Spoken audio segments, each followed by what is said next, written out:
On avait dit qu'on parlerait un peu de tout ce qui est formation, partage, puisque c'est quand même comme ça que vous êtes reconnu et identifié dans les communautés sur Internet ou entre vos pairs, etc.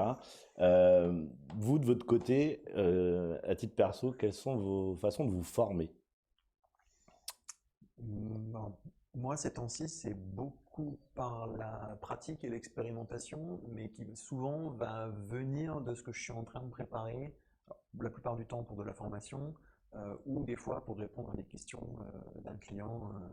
Parce que, par exemple, dans le cadre de la formation, ben, c'est bien d'apprendre comment quelque chose fonctionne, mais quand on veut l'expliquer à quelqu'un d'autre, il faut être capable de restituer un petit peu ça. Si on a une idée un peu vague, intuitive, on ne va pas forcément arriver à être très clair dans son explication. Et puis surtout, à la limite, expliquer à une personne, ça va, mais quand on explique à N personnes, comment dire, la probabilité qu'il y ait une personne qui vous pose une question un petit peu technique, hein, et là vous faites, non mais t'as raison, en fait, hein, comment ça se passe ça me force à explorer les choses beaucoup plus que ce que je le ferais d'habitude. Vous avez peut-être déjà entendu, je ne sais même pas comment elle se traduit en français, cette blague pour dire oui, les gens qui savent faire font et ceux qui ne savent pas enseignent. En fait, à mon avis, c'est plutôt l'inverse. C'est que pour enseigner bien, en tout cas, il faut non seulement savoir faire, mais il faut aussi savoir faire plein de choses autour, parce qu'on va avoir affaire à des questions. Je sais pas, tout petit exemple comme ça, un jour en formation, quelqu'un qui me demande, ouais, quand tu scale down un repli cassette, c'est lesquels les pods qui vont être enlevés? Là, tu fais, bonne question. On finit par faire une petite descente en rappel dans le code du contrôleur de réplica 7, parce que finalement, Kubernetes, c'est open source, donc tu vas aller regarder le code du contrôleur, tu peux. Et on finit par avoir des bouts de réponse. On voit qu'il y a des choses assez logiques. Effectivement, quand on scale down, il va dégager les pods qui ne marchent pas, entre guillemets, parce que voilà. Et puis après, justement, il y avait on pourrait s'attendre à une réponse relativement simple, et en fait, non, il y a des histoires de fonctions qui font du scoring pour déterminer des choses, etc. Et c'était assez intéressant de faire cette petite recherche-là. Et c'est un exemple, mais parmi des centaines d'autres, où voilà, quand je monte une manip, bah, je suis obligé d'aller beaucoup plus loin que ce que j'aurais fait si jamais j'avais juste monté ça pour moi ou dans une relation de consulting, en fait. Parce que bah, je sais qu'il y a des gens qui vont me poser des questions et je sais qu'il va falloir que j'ai une réponse, ou en tout cas que je sache comment aller vers la réponse. Donc tout ça, c'est beaucoup d'expérimentation, beaucoup de... On lit un truc dans la doc, mais on va quand même aller vérifier comment ça se comporte pour de vrai. Et surtout, il y a des choses des fois qu'on lit dans la doc et on va extrapoler un petit peu, hein, on va remplir les blancs. Et c'est important d'aller vérifier que ça marche vraiment comme ça. Et on apprend comme ça plein de choses. On voit bien arriver ces questions formation parce que je vous Ouais, vois, moi qui suis pas tech, quand vous avez ensuite les discussions pendant des plombs sur Slack pour rebondir sur et en parler. Donc, il y a aussi ce côté-là, moi je trouve qui est pas forcément simple justement avec du remote comme on disait tout à l'heure, c'est le côté émulation collective avec d'autres experts à côté qui permettent de s'aider à se former un peu en ping-pong comme les gens qui te posent des absolument, ouais. questions à la formation. Ouais. Moi, je trouve que c'est un peu comme ça, en fait. Tout seul, on se pose des questions, mais c'est les autres ou c'est les situations qui font que tu te poses Ouais. plus encore de questions plus précises.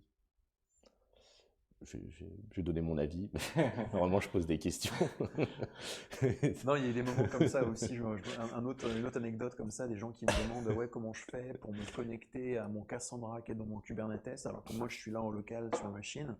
Et on discute un petit peu. Bon, moi je connaissais pas super bien Cassandra, donc comment dire, on se synchronise. Il m'explique bah, le souci, c'est qu'il faut que tu puisses te connecter non pas à un point d'entrée sur le cluster Cassandra, mais potentiellement tous les nœuds du cluster. Donc comment on fait? Donc là on commence je dirais pas partir en live, mais à imaginer des solutions. Ouais, peut-être qu'on pourrait faire une espèce de VPN pour que tu sois dans le cluster. Peut-être qu'on pourrait faire tourner le plugin CNI sur ta machine pour que tu sois connecté comme ça. Ou peut-être, mais bon, ça m'a l'air un peu tordu, peut-être qu'on pourrait ouvrir une petite boucle shell et N kubectl proxy et des règles pétables, ok. Et puis le lendemain, la même personne revient, fait bah tu sais, les règles pétables, là, j'ai fait ça, ça marche nickel, là c'est bon, je peux requêter mon cluster depuis mon poste en local, nickel.